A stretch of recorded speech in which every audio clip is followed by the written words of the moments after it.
Hello everyone, today we are going to discuss about literary devices. तो उन literary devices में आज हम लोग कुछ फिगर ऑफ स्पीच की बात करेंगे। जैसे पहली फिगर ऑफ स्पीच दी हुई है अलिट्रेशन। तो अलिट्रेशन की जब भी हम बात करेंगे, अगर मान लो इसको आप हिंदी में जब पढ़े होंगे तो हिंदी में आपको बताया गया होगा कि यह अनुप्रास अलंकार होता है। अलिट्रेशन को हम अनुप्रास अलंकार कहते हैं। तो हिंदी में ये कहा जाता है कि जहाँ पे वर्डों की आवृत्ति होती है वहाँ अनुप्रास अलंकार होता है। बट यहाँ पे ध्यान देना, आपको कुछ नहीं, बहुत इजी लैंग्वेज में समझ लेना। एक पोएम होता है, पोएम में स्टैंजाज होते हैं, ठीक है। स्टैंजा में क्या पाई जाती है? लाइंस पाई जाती है। तो किसी स्टैंजा की किसी एक लाइन को पढ़ोगे तो उस लाइन में क्या पाए जाते हैं? वर्ड पाए जाते हैं। तो जब हम वर्ड को प्रोनाउंस करते हैं, अगर किसी एक लाइन के दो या दो से अधिक वर्ड को प्रोनाउंस करते समय उसका कॉन्सोनेंट साउंड रिपीट हो रहा है तो वहाँ पे अलिट्रेशन होता है। जैसे मान लो हमने आपको एग्जाम्पल दे दिया, देखो यहाँ पे हमने एग्जाम्पल आपको दिया, यहाँ पे लिखा हुआ है सी सेल्स बाय द सी शोर। यहाँ पे लिखा हुआ सी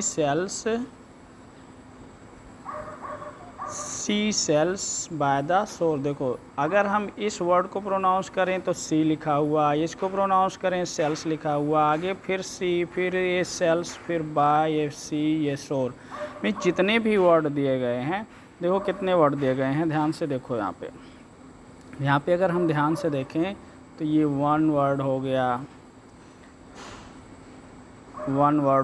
टू हो गया, थ्री हो गया, फोर हो गया, फाइव हो गया, सिक्स हो गया, सेवन हो गया, एट हो गया। यानी एक लाइन में 8 वर्ड गिवन हैं।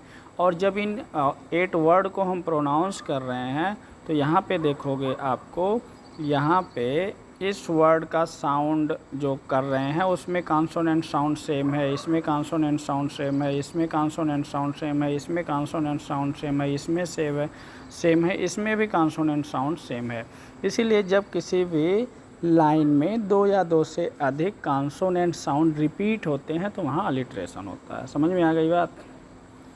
जैसे देखो आगे की जो हमारी फिगर ऑफ स्पीच है, इसे हम लोग कहते हैं अनाफोरा। अनाफोरा को बहुत इजी समझो। जिस तरह से अलिट्रेशन में क्या था, किसी स्टैंजा की किसी एक लाइन को हम लोग पढ़ रहे थे तो उसमें क्या हो रहा था कि कॉन्सोनेंट साउंड रिपीट हो रहा था। अनाफोरा में क्या होगा, जो स्टैंजा होगा उसमें लाइन गिवन होगी, तो जब दो या दो से अधिक लाइन सेम वर्ड से स्टार्ट होगी तो वहाँ पे अनाफोरा होगा। जैसे सपोज दैट हमने आपसे कहा ये आपका स्टैंजा है, मान लो ये आपका स्टैंजा है। तो स्टैंजा है तो इसकी पहली लाइन है बी सेल से स्टार्ट है, दूसरी लाइन बी सेल से स्टार्ट है, तीसरी लाइन बी सेल से स्टार्ट है। यानी ये कोई ज़रूरी नहीं जितनी लाइन हो सारी की सारी लाइन उसी सेम वर्ड से स्टार्ट हो, लेकिन हाँ कम से कम 2 लाइन ऐसी होनी चाहिए जो सेम वर्ड से स्टार्ट हो, 2 हो, 3 हो, 4 हो, 5 हो, यानी कम से कम 2 लाइन्स हो जो सेम वर्ड से स्टार्ट हो, तो अनाफोरा होगा। समझ में आ गई बात?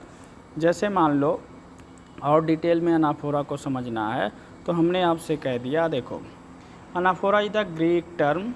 हमने आपसे बताया अनाफोरा कहाँ से लिया गया, ग्रीक टर्म है, और use to describe the repetition of the same word or phrases at the beginning of the successive clauses और सेंटेंस। कोई भी सेंटेंस हो, उस सेंटेंस में जब क्या होता है, वो सेंटेंस सेम वर्ड से स्टार्ट होता है तो वहाँ पे अनाफोरा होता है। जैसे मान लो फिर हमने कहा ये एक स्टैंजा है, स्टैंजा की पहली लाइन इट वाज, दूसरी लाइन फिर इट वाज, तीसरी लाइन फिर इट वाज, यानी 2 या 2 से अधिक जब लाइन सेम वर्ड से स्टार्ट होती हैं तो अनाफोरा होता है। समझ में आ गई बात? देखो इंजैबमेंट क्या होता है, इंजैबमेंट को ज़रा ध्यान से देखो। इंजैबमेंट को हमेशा ध्यान देना, इंजैबमेंट हो या कोई भी लिटरेरी डिवाइस हो, फिगर स्पीच समझना बहुत ईजी होता है। इंजैबमेंट में हमेशा ध्यान देना। यहाँ पे देखो इसका डेफिनेशन दिया हुआ है, enjambment is the continuation of sentence from one line of poem to the next without any specific पाज।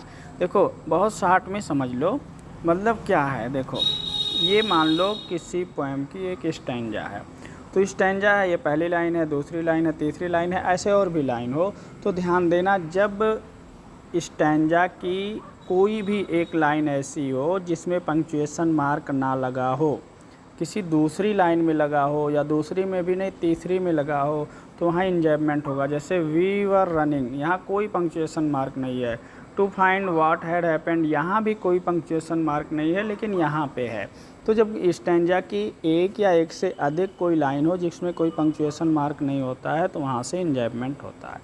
अगर आपको समझ में आया होगा तो कमेंट ज़रूर करना, और जो जो आपको लिटरेरी डिवाइस चाहिए वो मुझे बताना, मैं उस लिटरेरी डिवाइसेज को या इंग्लिश में जो भी टॉपिक आपको लगता है उसको आप बताना है, मैं बहुत इजी वे में समझाने की कोशिश करूँगा। एक एग्जांपल और देता हूँ इंजैबमेंट का। जैसे देखो, मान लो ये किसी पोएम का स्टैंजा है, ये पहली लाइन है, देखो यहाँ पे कोई पंक्चुएशन मार्क नहीं है।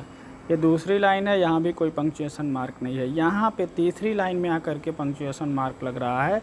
इसलिए बहुत शॉर्ट में समझना, इंजैबमेंट में क्या होता है, पोएम की स्टैंजा की जितनी लाइंस होती हैं उसमें कोई एक लाइन हो सकती है, दो लाइन हो सकती है, यानी कम से कम एक लाइन ऐसी ज़रूर होगी जिसमें कोई पंक्चुएशन मार्क नहीं लगा हुआ होता है। तो जिस लाइन में कोई पंक्चुएशन मार्क नहीं लगा होगा उसके बाद वाली लाइन में लगा होता है, वहाँ पे इंजैबमेंट होता है। तो थैंक यू, आज की क्लास यहीं तक।